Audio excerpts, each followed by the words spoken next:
수술해서 처음부터 모양이 안 나왔다 이런 개념보다는 모양은 수술해서 잘 만들어졌는데 그게 몇 년이 지나니까 변형됐다라고 생각할 수 있는 거거든요. 최대한 많이 내리려고 해서 강하게 연골로 피부를 이렇게 밀치면 피부가 문제가 생길 수 있어요. 근데 목표치를 사실 좀 수술할 때 조절할 필요가 있어요.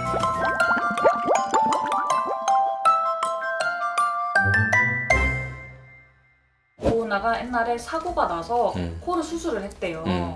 수술이 약간 의료사고가 난 거예요. 구축까지는 아닌데 코가 들린다고 하더라고요.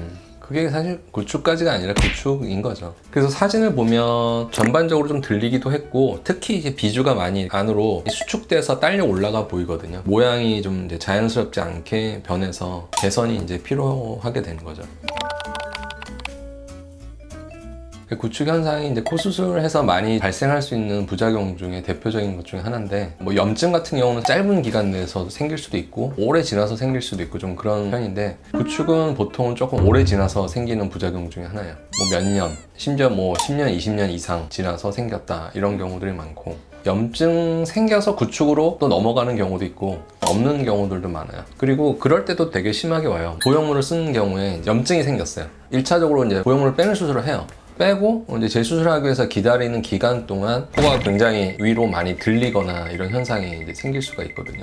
이게 다른 패턴으로 오는 거죠.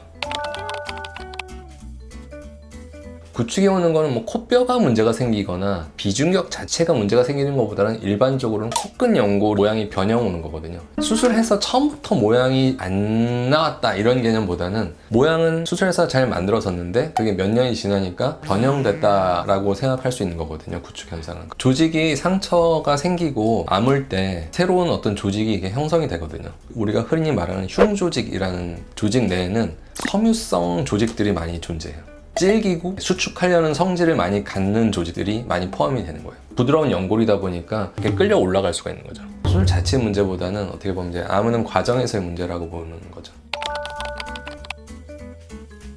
그러면 이제 그 연골을 이제 아래로 내릴 수 있게 그 연골과 그 주변에 일그러져 있는 그 조직들을 다 박리를 해야죠. 예를 들면 우리가 종이를 이렇게 막 구겼어요. 이렇게 구겼어요. 이렇게 구겼어요. 네? 구축이 온 거예요. 그러니까 이제 필는데 이게 다 달라붙어 있으니까 달라붙어 있는 걸 이렇게 다 떼어서 이걸 이렇게 펼쳐야 되는 거죠.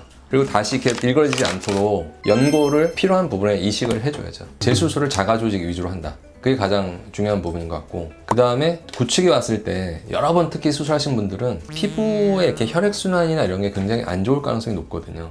최대한 많이 내리려고 해서 강하게 연골로 피부를 이렇게 밀치면 피부가 문제가 생길 수가 있어요. 피부의 어떤 상태를 고려해서 이제 목표치를 사실 좀 수술할 때 조절할 필요가 있어요. 그런 거를 조금 조심하면 현실적인 범위 내에서 좋은 결과를 얻을 수 있다.